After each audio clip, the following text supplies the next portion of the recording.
देखिए ये बात तो सत्य है कि जिस तरीके से इस बार एक भयावह परिस्थिति हम लोगों के राज्य के कई जिलों में देखने को मिली है, ये पिछले बीते कई दशकों से ज्यादा भयावह है।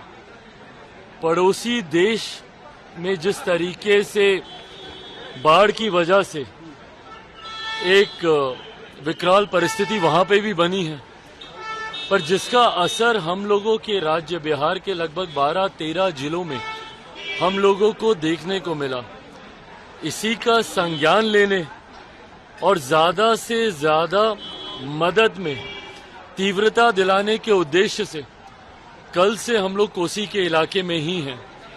कल रात्रि का प्रवास भी हम लोग का वहीं था और आज भी बाढ़ से प्रभावित कई जगहों का हम लोगों ने जायजा लिया।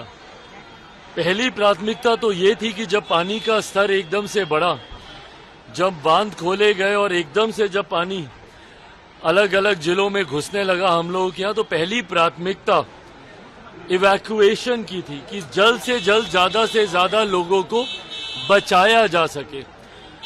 उस भूमिका को निभाने के बाद अभी की प्राथमिकता उनको रिलीफ देने की है।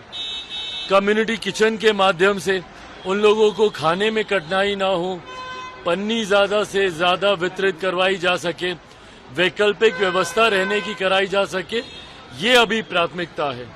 आने वाले 1-2 दिनों के बाद अब प्राथमिकता, क्योंकि धीरे धीरे अब जल स्तर कम होता जा रहा है, अब प्राथमिकता हम लोगों की बन जाएगी कि जो मलबा है, जो कीचड़ है, उसको कैसे साफ किया जा सके।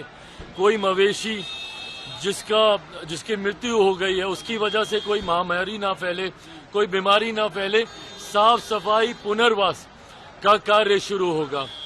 ग्रामीणों में क्योंकि ये यकायक उत्पन्न हुई एक स्थिति थी, ग्रामीणों में इस बात को लेकर भय भी था, चिंताएं भी थी।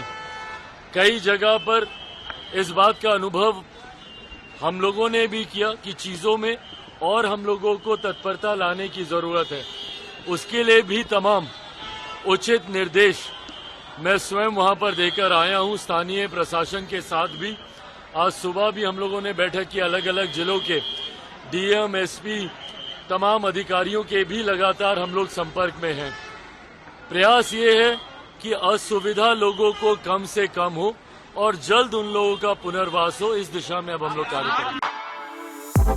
For exclusive and insightful videos, subscribe to our new channel ABP Live Premium.